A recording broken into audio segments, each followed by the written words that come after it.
VLC is installed in over 3 billion devices worldwide. It plays almost every file. It has no ads, no subscriptions, and tracks nothing. And I mean nothing. So the question is, how did VLC never become a $1 billion company? So let's go through what VLC is. VLC isn't just a video format playing platform, but VLC is much more than that. It can actually play almost any media format that was created. It can trim and cut videos. It can also extract MP3 audio from video files. This reminds me that my ringtone is actually trimmed from a audio from a video. So I got a video, I trimmed it, and I got the MP3. And surprisingly, it can also enhance low quality footage, including security and CCTV. So once you have a video, once you have a video in play, there's a tab that is going to appear here that is going to say there's a video tab that is going to appear. Let me see if I can get that. For example, this is a YouTube video that I did, and from here you can see when you click on window, there are video effects. So you can be able to adjust the brightness. Yes, you can adjust the brightness. This is actually very handy if you have a CCTV footage that you want to get some detail that isn't that clear. Yeah. So as we can all see, VLC is quite powerful, and yet despite this power, VLC has remained free. There's no premium version, there's no ads, there's no VLC Pro, and all of that is intentional from the VLC team. So I want to show you how you can extract some really cool audio from a video using VLC. So for example, this is a trending video in Kenya, and the audio is quite funny. Let's listen to it. Tenda kugatiri mudende wa mudende mudende wa mudende wa mudende wa mudende wa mudende wa mudende gita mudende wa mudende wa mudende wa mudende wa mudende wa mudende gita mudende wa mudende wa mudende wa mudende wa mudende wa mudende wa mudende kivoi. To extract the audio of Wamudende, you have to click on convert and stream. Once you click on convert and stream, you have to select the media. So let me select it. So once it's selected, I just selected it again. You have to select the profile. It will automatically be on MP4, so you have to select MP3. So once that is done, you also have to select how you want it saved. Let me do that. So now I'm going to click save. So it has already converted. It's pretty fast. Let me open it here. So let's listen to the MP3. As you can hear.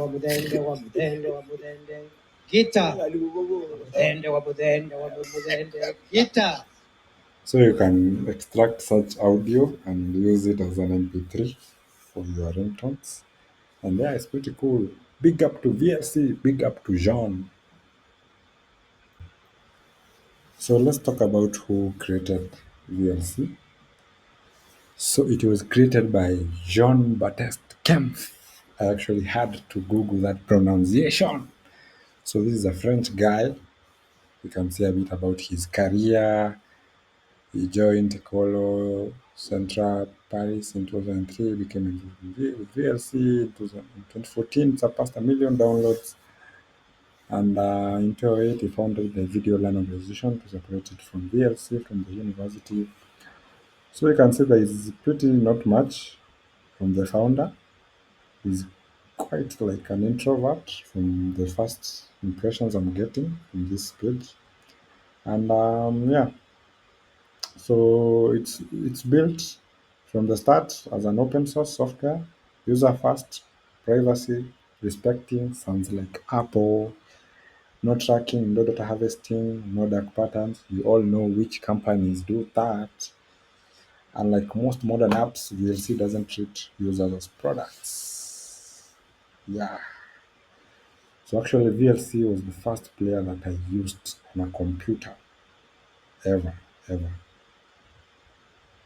Yeah. So let's think about how could VLC make billions? Could because if I was the founder there, I could be somewhere in a yacht. Yep, enjoying some good time.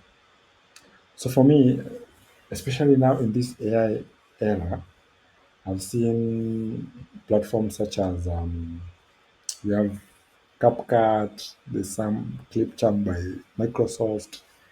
All these are video editing software, and I think VLC could have made quite a good chunk of that market by being a player.